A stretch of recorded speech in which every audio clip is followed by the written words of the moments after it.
नमस्कार, आप देख रहे हैं बुंदेलखंड लाइव टुडे न्यूज और मैं हूं आपके साथ अनुपमा खोबरे और रुक करते हैं खास खबरों की ओर। पिछले कई वर्षों से मां जालौन देवी का स्थान आस्था का केंद्र बन गया है, जिसमें हर वर्ष लाखों की भीड़ होती है।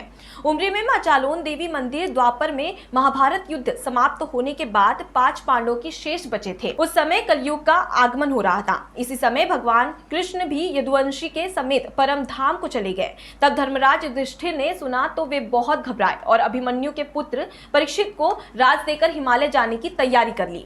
द्रौपदी को साथ लेकर पांचों भाई हिमालय के लिए चल दिए। तब युधिष्ठिर ने अर्जुन से कहा कि हे अर्जुन, व्याश्रम होकर चलेंगे और मैं अपनी हृदय आकांक्षा पूरी करूंगा, क्योंकि कलयुग आ गया है, ये भक्तजनों को पीड़ा देगा। इसलिए देवी भागवत में लिखा है कि कलौ सर्वश्रेष्ठ साधनम, कलयुग में माँ की उपासना ही अति उत्तम तथा फलप्रद है। तो अर्जुन, मैं माँ की स्थापना करूंगा। चलते चलते जब व्यास आश्रम करीब 4 योजन रह गया, तब युधिष्ठिर भगवान श्री कृष्ण को याद करते हुए कालिंदी के किनारे बैठ गए और भीमसेन से बोले, तुम जाकर व्यास जी को लेकर आओ, मैं यही माँ की स्थापना करूंगा। अपने सबके पाप नाश हेतु मैं जयंती माँ की स्थापना करूंगा। भीमसेन शीघ्र ही व्यास जी को लेकर आ गए। फिर चारों पांडवों ने हाथ जोड़कर आंखें बंद कर माँ की आराधना शुरू की। कलयुग का आगमन सुन माँ भी पाताल लोक जा चुकी थी। अतः पांडवों की प्रार्थना पर प्रसन्न होकर जयंती माँ पाताल छोड़ प्रकट हो गई और युधिष्ठिर आदि पांडवों को निष्पाप कर दिया।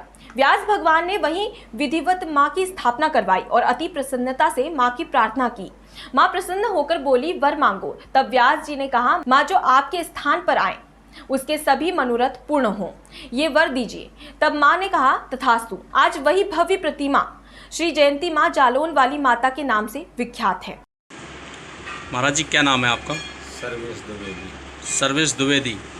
महाराज जी, किस स्थान पे आप पूजा करते हैं? जालौन देवी। जालौन देवी।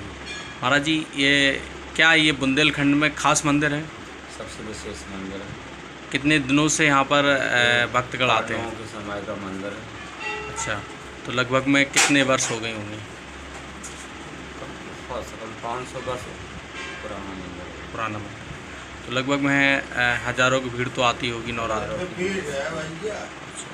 धन्यवाद। फिलहाल के लिए इतना ही। खबरों का सिलसिला लगातार जारी है। आप बने रहिए बुंदेलखंड लाइव टुडे न्यूज के साथ। नमस्कार।